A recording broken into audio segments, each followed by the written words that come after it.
Hello and welcome to another edition of Bombers Blitz on the College Football Mafia channel on YouTube. I'm your host, Nathan Bomber Brown, and today we're going to do something a little different. And I'm going to tell you this, we're going to start doing more of these things. In the past, we've gone 3 years now, starting our fourth off season, and we're starting to refine our operations around here. And to me right now, this is going to be the first of what I'm going to turn into the entire offseason of not generating rumors. We don't do that around here. I want you guys to be able to watch me on Twitter, tune in on YouTube, and trust that I'm not just leading you on. You guys know I do not do clickbait, never have, never will. I will preface any of my posts or any of my videos that are short form to be what they are. I will tell you what they'll be about, and I will definitely declare if it's rumor or fact. I will also say that I don't burn contacts. So if you're expecting me to drop a name or a number, I'm not going to do that. I will cite people that are part of these stories. Obviously, we want to be accurate with those, but yeah, no clickbait here. And I want you guys to be able to trust what I'm telling you is in the right context. So nobody's feelings get hurt if something ends up being incorrect. Today, and from the title of this show, or this short video, you can obviously tell what I'm going to talk about. It is 3:30 Mountain Time. And I have been tracking a story since Saturday night. Again, not going to tell you who, that right after the bowl game, BYU bowl game, huge emotional release, I will say, for the team. Huge emotional capture for the fan base. Certainly leaving on a high note, and there is no reason why going into this next season, BYU shouldn't be in the top, I would say top 10, probably going to be top 15. No way we should be less ranked any lower than that. To do that, one of the things that BYU has done, Kalani's built a fantastic culture, not only for the players, but for his coaching staff and most importantly for us fans, right? I'm going to get a quick swig here. That matters because the culture is what makes BYU different. And I don't mean that in a trite, sort of silly way. I mean, literally, BYU is different. Coaches usually come earlier and stay later. Not to say coaches can't move on, and obviously, I would never tell anybody not to take a pay raise or a better opportunity somewhere. For maybe it's a family move, whatever. As a fan, I get disappointed if we lose players and coaches, but I would never tell anybody to in any way change the way that they're living their life for a fan. I appreciate when people think about us, but I don't expect that. And I think any BYU fans, for that matter, fans of any schools, if you're expecting that from your coaching staffs, you're being extremely selfish. And I obviously cannot tell anybody off name who those people might be. But if you are one of those people, it is selfish. And I would ask you to think about changing what you're doing. Today, it is about BYU coaching, and most importantly, Jay Hill, and to a lesser extent, Aaron Roderick. So everybody knows Jay Hill, and again, this is 3:30. We might get this posted by 6 tonight, and Jay Hill would have signed his deal at Michigan. Can easily just say, okay, that was. But as of 3:30, and I just checked my Twitter, there's been no additional release of information about Jay Hill. And I will tell you specifically what I know about Jay Hill and a little bit about what I know about Aaron Roderick. Going into the game, it was unclear in the week leading up kind of where the information and coaching staff was going to go after the bowl game, right? There were rumors, this job, that job, whatever. But there were no P4 offers that I know of for the assistant coaches. The previous week and a half, Kalani Sitake just got a new contract, like $9.3 million. I believe first is either the highest or second highest. Maybe he's right behind Dion in the Big 12. Certainly in the top 25 in the country, maybe even top 20 in the country. BYU's not playing. BYU also had a change in the administration in the spring. Brian Santiago is the new athletic director. All those things are facts. They've come and gone. Nothing really new to talk about there. We get through almost to just before the game. Kyle Whittingham, who originally hired years and years ago Jay Hill to be his defensive coordinator, or at least on his staff. I think he was the DC at the University of Utah. Was out of nowhere given the job at Michigan. Now, if you've been following me at all, I said the minute they let him go, he was going to end up somewhere else. I'm not going to get into name calling, but Utah, you ran him off. And I understand why. You had to make a decision. Scally wasn't going to sit on the sideline one more year. It was either use him or lose him. He moves on, fine, whatever. He's trying to remake his staff. Kyle Whittingham sitting there, and no other coaches will talk to the University of Michigan. Nobody will talk to him. Kyle Whittingham is perfect for that rebuild at the University of Michigan. And they're going to say it's a reload. I give respect to Michigan, right? They're OG. But this is a rebuild, if for no other reason than a culture rebuild. We don't even know where the players will end up because transfer portal doesn't open till Friday. So, wrap that all up. Kyle Whittingham's first phone call, from what I understand, was to Jay Hill. Jay Hill was excited. Thought that is everybody's bitching and moaning in BYU land about it's a lateral move. Come on, guys. Look, BYU is a brand. Top 30 brand in all of college football. I'm not talking about brand value. I'm talking brand identity. People know what the stretch Y is. Okay, maybe even 20 if you're just going for the Y itself. Regardless, that's not a lateral move. If Jay was to go to Michigan, it would not be lateral. They'll pay him more money than he would get almost anywhere else. Well, I think than he would get anywhere else. So we can let that set. So everybody was assuming going into the game, bowl game in Orlando, that after that game, Jay Hill was going to announce, or within the next 2 or 3 days, Jay Hill was going to announce a move to Michigan. Right? Dave Portnoy, Cougar Dave, whatever, BYU Dave, whatever it is. He came out and he's been polling, trying to bring him in along with Kyle. Right? Big money. We haven't heard numbers, though. So let me give you a quick reset. Let's talk about a couple things. First off, Kyle Whittingham is making less money than Kalani Sitake. Full stop. I'll say that again. Kyle Whittingham is making less money at Michigan than Kalani Sitake is making at BYU. There was a commitment to, we don't know details. We just heard the sketching outline of Kalani's deal, that Kalani was, his coaching pool of money just went up massively. And I don't know what that number is. I've heard anywhere from a third to full on doubled what it had been before. Jay Hill, certainly. We can talk about A-Rod a different time. Jay Hill certainly has been underpaid, and he's been due a raise. Everybody was expecting he would sign a new deal. The Kyle Whittingham thing to Michigan comes out of left field. He's offered the job. All boosters and fans of Michigan, by the way, have already created all their little GIFs and memes and everything else about Jay Hill moving from BYU to Michigan. Hasn't happened yet. And everybody's going around. Well, first, maybe it was just a grace period, right? As BYU fans, I am on the inside on a couple of different groups.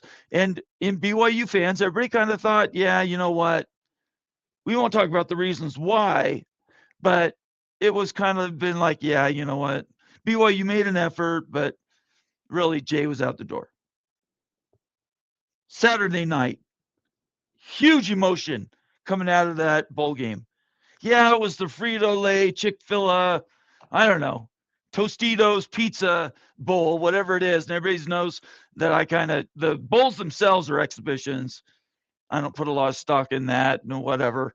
But it was big emotion for this team that 2 years in a row has gotten screwed by everybody. I'll be covering that in detail all off season. It's not for right now. Big win, come from behind, but that's not new for BYU. If that's the first game you've ever seen BYU play the last 2 years, they do a little bit of coming from behind, but they win those games. They've only lost 4 games in 2 years, and 2 of those losses were to the number 3, number 4 best team in America and a team that might end up winning the national championship. That would be the Texas Tech Red Raiders. Yes, the Raiders. Didn't hear anything Sunday. Okay, well. Okay, it's Sunday, right? Church, everything else. I'm not sure where Jay is on the church thing, but regardless, BYU doesn't do a ton of business on Sundays, generally. Monday, dead silence. Meanwhile, I've got 2 different groups of communications, 2 different independent sources of truth that say, wait a second, this thing with Jay is not a done deal. And like I said, I started 10 minutes ago.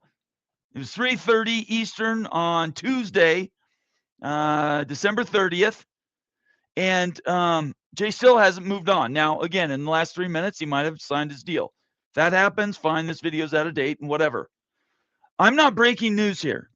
What I'm trying to express to you is if the nightmare scenario was losing 2 coordinators, and Aaron Roderick still may go to Utah, depending on if Jason Beck goes to Michigan. Jay Hill, by far, was the more important of the 2 to keep. So he's the defensive coordinator at BYU. And so now they're talking, and wait a second. So now everybody's looking around. They're going, well, wait a second. How did we get here? Why is this not a done deal? It's Michigan.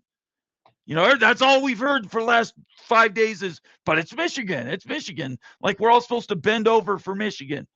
We can respect Michigan without bending over for them. We can respect everybody without bending over for them. I have nothing but respect for arguably there's 5 biggest brands in college football, but they're in that 5 or 3, whatever. Jay Hill still hasn't signed his deal, and we're almost through all of the end of business on Tuesday. So it's been now almost 4 full days that Jay Hill still hasn't signed his deal. Now, I've heard 2 different schools of thought. He hasn't signed his deal yet because Michigan still has a bowl game to get through this weekend coming up. Maybe that's the reason. Maybe it's Jay. Maybe he wanted some time with his family to reflect and let the adrenaline. That could be another reason. It could also be, and this is the one, asterisk, put a line through it. This is the one everybody needs to be paying attention to, and that is, yes, we did land on the moon. And yes, BYU, just like they did with Kalani, and again, I will, during the offseason, be breaking down the way BYU does business. Being an LDS guy, it drives me bonkers sometimes the way the church does things, but they don't do anything quickly. And in fact, a lot of times they do stuff darn near when it's too late. And in this case, I thought personally Jay Hill was gone. I said on Saturday night, I said, Jay, you still got time. Sunday, one of my sources gets a hold of me and says, no, that he's probably gone. So I said my goodbye to him and gave him his tweet, and I was down the road, right? Sunday afternoon, I hear from another guy who I'd talked to Saturday morning. Sorry. It's 15 minutes. I didn't mean to go this long. I apologize. I will get better at this. I'm starting this new format, and I think I'll be good at it. But this is my first attempt. But listening to Rock and listening to That would be Rock and Rant and the Wild Ute, partners of mine, who I respect very much. They said, go ahead and put something out. You have nothing to lose. And I don't have anything to lose. Even if I'm wrong, I'm not really wrong, because at the time I started this, I wasn't. BYU's making another late push. Now, if everybody remembers, and maybe you don't, a quick primer on coaching and getting coaches at BYU. Kalani Sitake was at Penn State.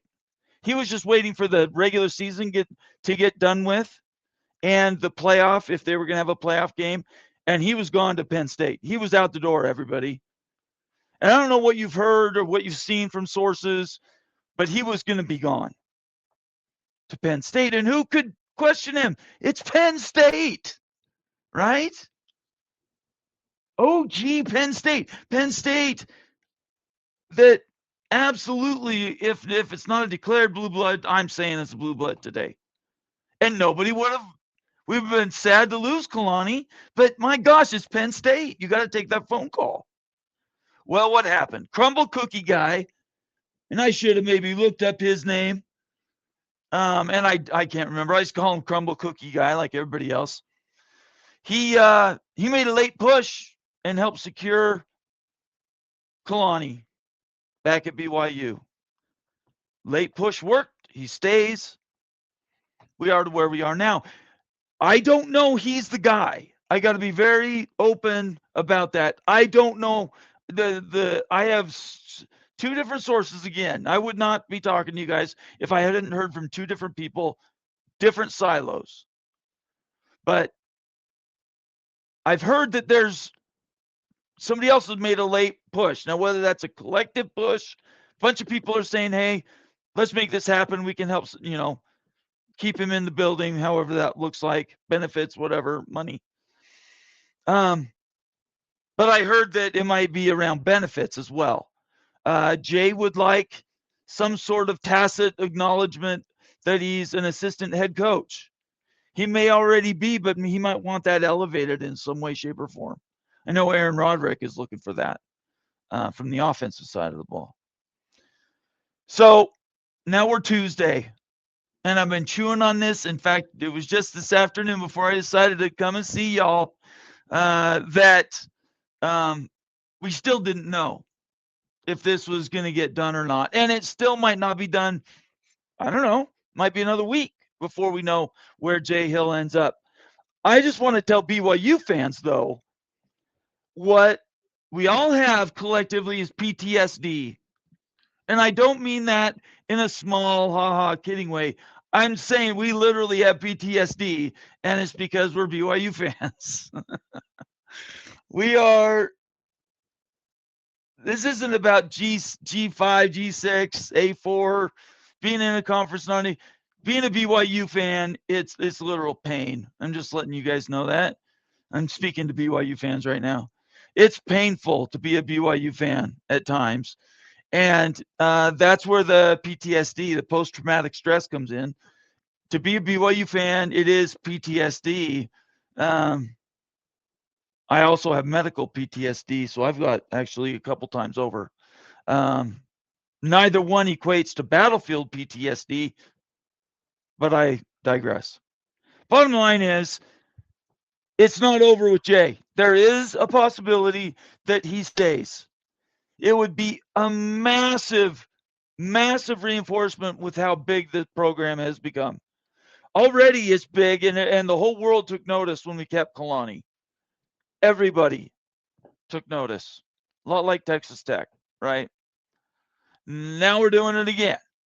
And whether they get and retain Jay, or they bring somebody else in new, or for that matter, promote from within, which I always would love to see promotions from within if they fit. Big time numbers investment. Now, I did do a little research, and there's like 10 coordinators, was it 10 or 15 coordinators that make more than $2 million a year?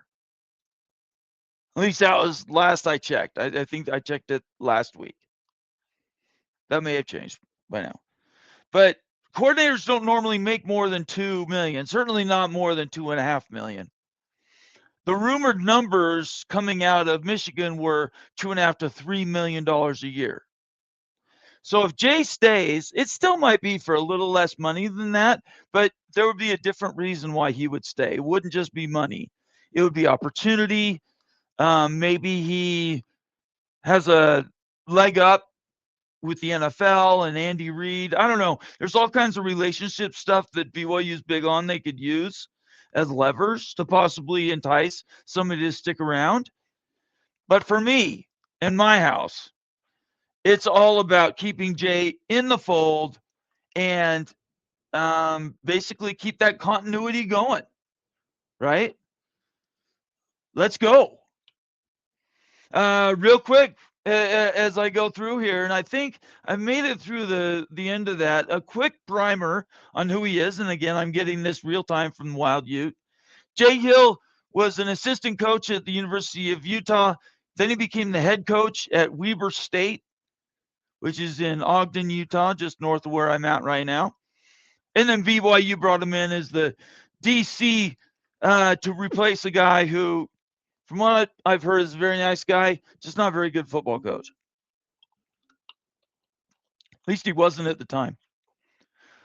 Came in and turned over that roster, the coaching staff, and now BYU's winning, 11 games, 12 games, 2 years in a row, people. This does not happen. Does not happen very often. And I can only hope and pray that this next year, 2026, will be the year BYU breaks through. But I digress. A couple more data points. Michigan wants him primarily two things. I'm going to say this, and yes, Utah fans hate me, but I honestly believe Kyle Whittingham thinks Jay Hill is the best DC that he could get outside of Morgan Scalley, who's now the head coach at the University of Utah. It can do two purposes at the same time, though. It can totally take the knees out of the current iteration of the BYU football team by hiring Jay Hill away. Anybody who tells you that that isn't a benefit that Kyle Whittingham is shooting for, lying to yourself. I'm not going to lie to you.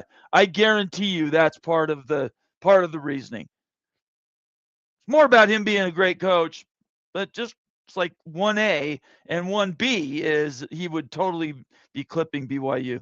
BYU is trying to keep him because the defense he runs is back to front, which I would encourage, and you can go on ESPN. There's several games. Anybody but the Texas Tech games. Go to Fox, go to ESPN, watch some of those games if you're new to who BYU is, and watch his defense.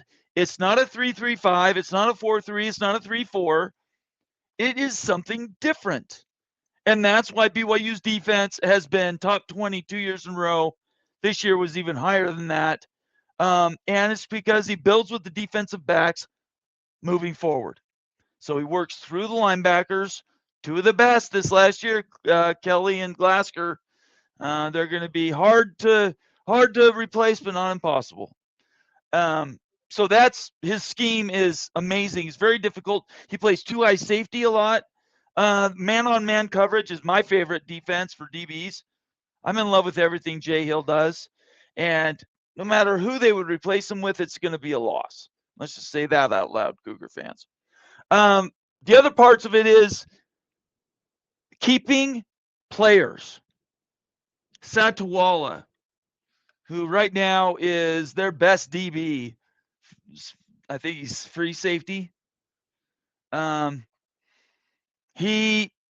Michigan's been saying they had him in the bag. He was going to come in the back seat of Jay Hill's car when he goes on his way to Michigan. And still no guarantee he still won't leave.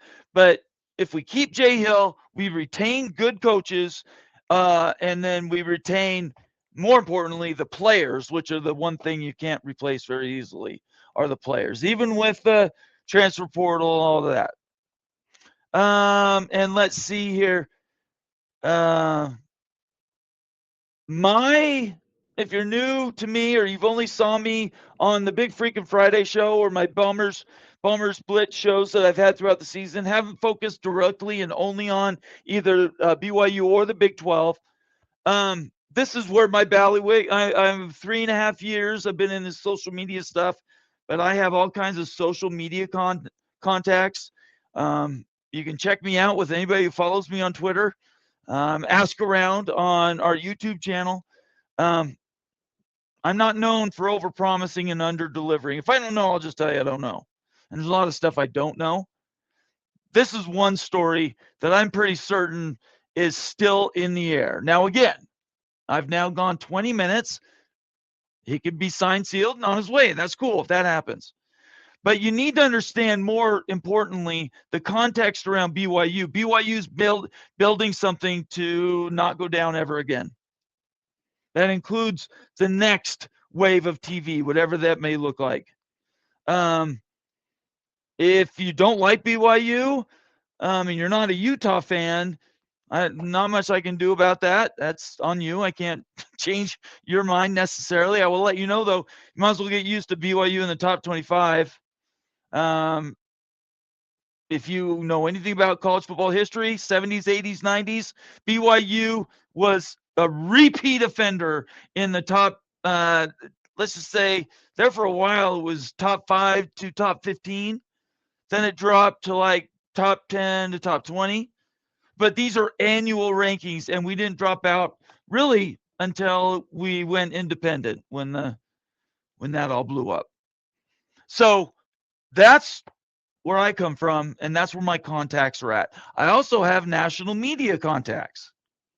I'm not going to name names. If you don't know me, look at my previous video history. You'll see some of our national contacts. We'll talk about them more in the off season. So I am connected to different people out there in different veins. Not all BYU, not all Big 12, national. So I have different people giving me different pieces of information. If you want to become part of that loop, it is a special little club I've built. Feel free to hit me up on Twitter, send me a DM, and let's talk. If you have inside information or you'd like to know your opinion is being listened to, and it's collaborative with me. I don't just wait for tips and then turn you loose. It's more conversations. I invite you to do that. It's a lot of fun. I enjoy it. It's not the only thing or really the main thing I lean into. It's more the social stuff with my team, and all our valuable members of the College Football Mafia family. But it is fun. And when I do have times to use it, I will. Today just happened to be one of those days. So, BYU fan, you're not hearing anything. What's the old adage? I can't remember the word or the phrase exactly, but those who don't know, talk. Those who know, don't talk. Look back through your chat history on Twitter. Go back to your video history on YouTube, all your BYU contacts, all your national contacts, and how much news has been reported about Jay Hill to Michigan and those sources. I can tell you right now what they are because I've been balancing them for the last 4 days.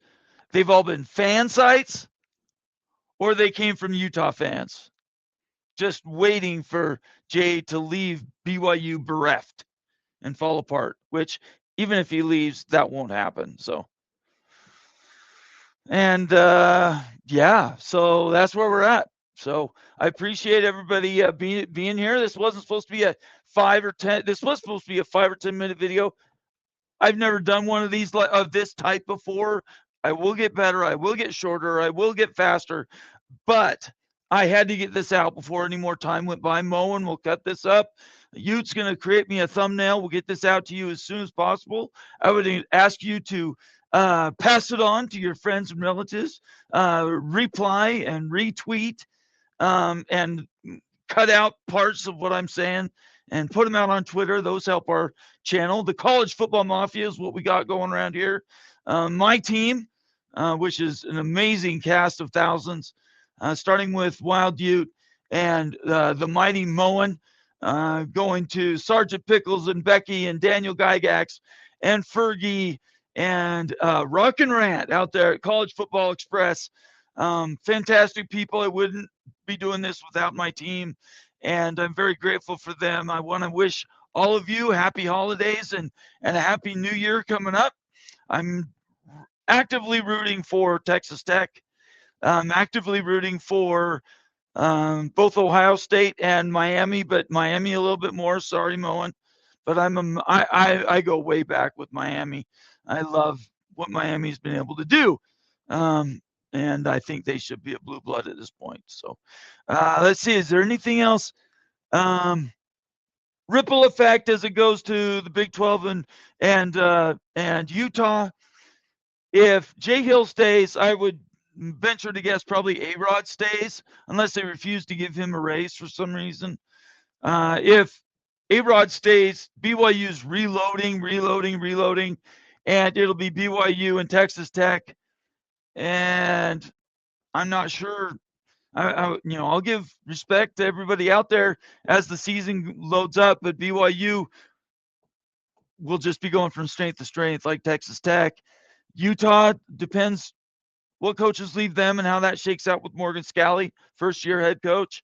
And then all the other, Iowa State, we need to do a video on this next week probably. Iowa State has 17 scholarship players in their barn.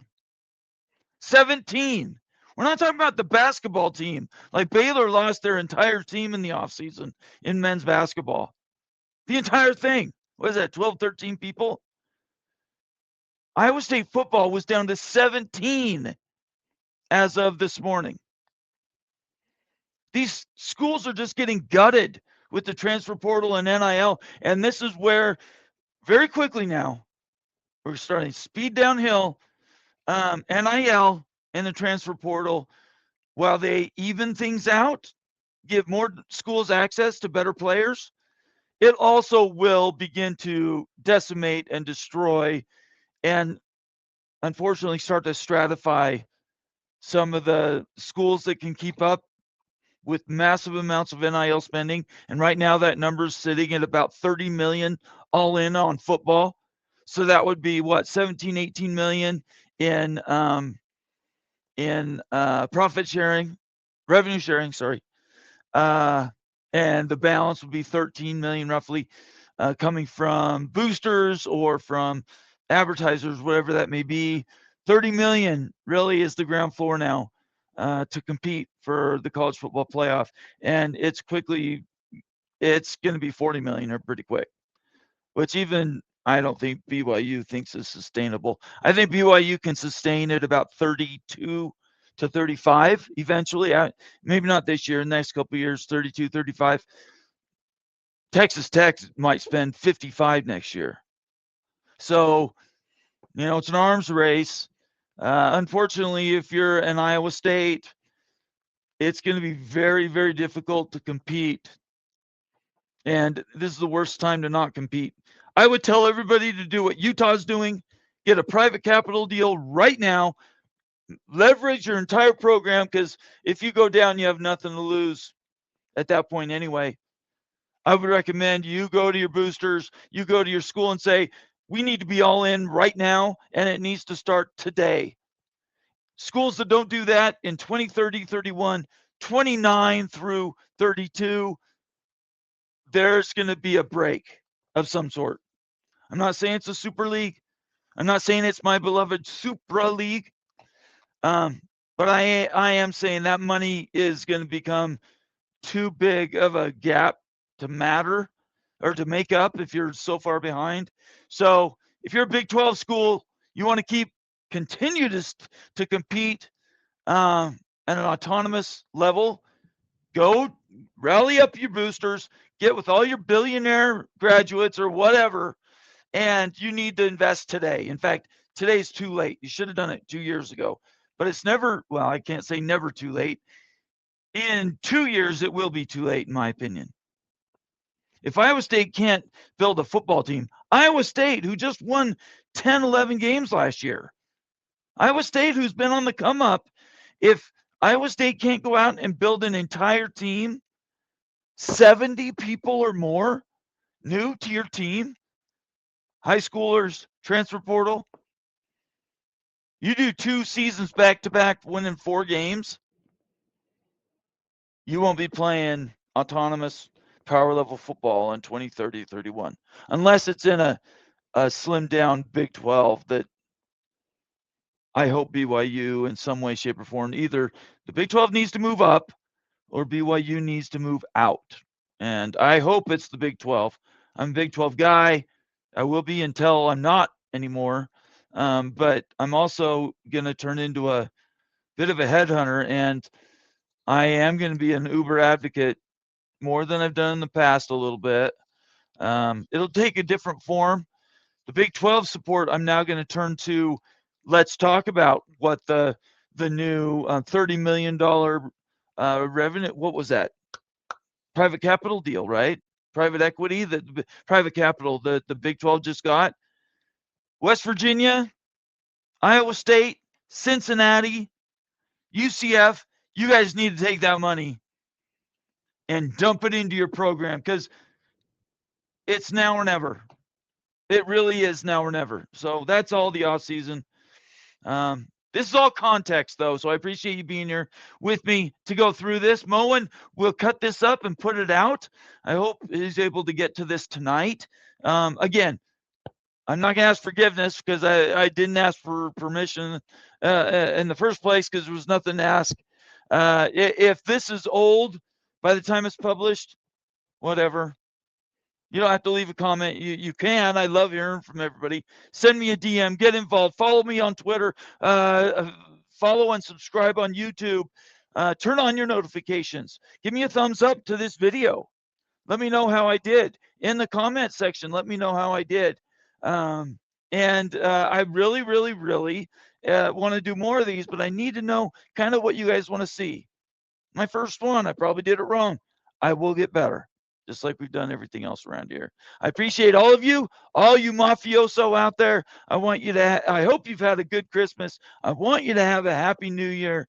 I might do a show if I've had a cold, sore throat today.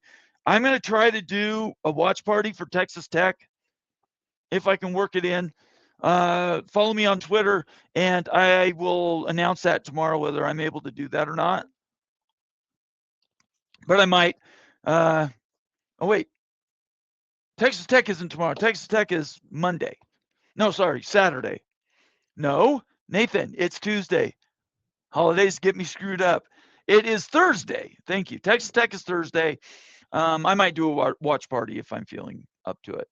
My prediction. That's the last thing that Ute has put on here for this primer, and I really appreciate him doing that. I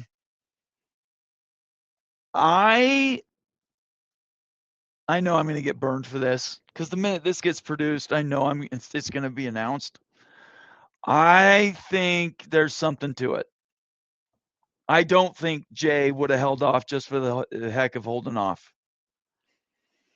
Either Michigan has had second thoughts and they don't want to pay him as much as he was led to believe, or at the last minute, we had another revenue boost come in just to support paying coaches more money, which they definitely deserve. Yes, even A-Rod. I think Jay's going to stay. I kind of felt like that Friday night, even after all the news broke about Jay and Kyle Whittingham. I kind of thought that, but I didn't want to say it out loud in case it was going to jinx it, and he did end up staying, and it was all well and done. Now we're 4 days into it. I got nothing to lose.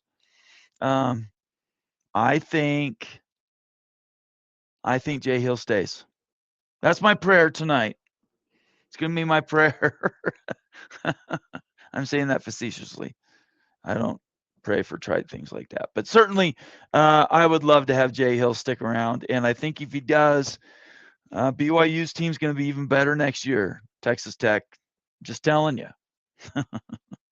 All right. You guys have been awesome. Thank you so much for everything you do. One last shout out. If you guys want, You can see I'm sort of in the middle of redoing my background. I am going to redo it again. I did a turnover in what was that, September. I'm going to do it again. Move stuff around, more displays. If you would like to send me a helmet, you can see I got room for helmets. You want to send pennants up, you can see I've got flags behind me. I would love to display them of your schools. Where all my money goes into keeping this thing going, unfortunately. I will slowly eventually work through all the flags for all the what are they called, pennants, whatever, for all the Big 12 schools. But if you would like to get in front of that and actually send me one, hit me up on the DM on Twitter, and I will give you my address. You can either stalk me or send me one, and I'll put it up. And next time I will see you will be Friday night for sure. You might see me tomorrow. You might see me. Moen might do a watch party for Ohio State tomorrow. He wasn't sure. Ohio State, Miami. I might do that as well to help Moen out.